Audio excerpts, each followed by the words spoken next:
Hi, ഞാനിന്ന് ഈ video ചെയ്യാൻ കാര്യം, ഞാൻ ഓഗസ്റ്റ് 7-ാം തീയതി ക്ലോസിങ്ങിൻ്റെ അന്നൊരു വീഡിയോ ചെയ്തായിരുന്നു. അതായത് ബാങ്ക് നിഫ്റ്റിയുടെ ടാർഗറ്റ് എവിടെ എത്തും എന്നുള്ളത്. ഞാനന്ന് പറഞ്ഞായിരുന്നു ബാങ്ക് നിഫ്റ്റി ഇവിടെ ഒരു ലിക്വിഡിറ്റി സ്വീപ്പ് ഓഗസ്റ്റ് 6-ാം തീയതി എടുത്തായിട്ട് കാണാൻ സാധിക്കുന്നുണ്ട്. അപ്പോൾ ഇതിൻ്റെ ടാർഗറ്റ് ഇവിടെ ഒരു ബൈ സൈഡ് ലിക്വിഡിറ്റിയിൽ എത്തിച്ചേരുമെന്ന് ഞാൻ പറഞ്ഞായിരുന്നു. അപ്പോൾ അത് ടാർഗറ്റ് ഇന്നാണ് അച്ചീവ് ചെയ്തിരിക്കുന്നത്, ഓഗസ്റ്റ് 12-ാം തീയതി ഇവിടെ.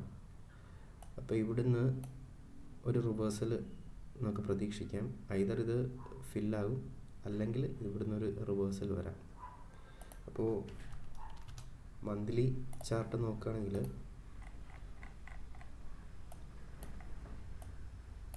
നമുക്ക് ബാങ്ക് നിഫ്റ്റി ഒരു ബെയറിഷ് ട്രെൻഡ് കാണിക്കുന്നുണ്ട്. 45,928 ആ റേഞ്ചിലേക്ക് താഴോട്ട് വരാൻ സാധ്യതയുണ്ട്.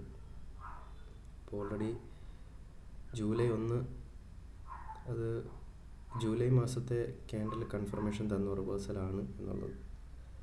അപ്പോൾ മന്ത്ലി ഇനി താഴോട്ടാണ് ഈ ഒരു ട്രെൻഡ്. അപ്പോൾ ഷോർട്ടർ ടൈമിൽ നമ്മൾ നോക്കുകയാണെങ്കിൽ ഈ ഒരു ടാർഗറ്റ് അച്ചീവ് ചെയ്തു.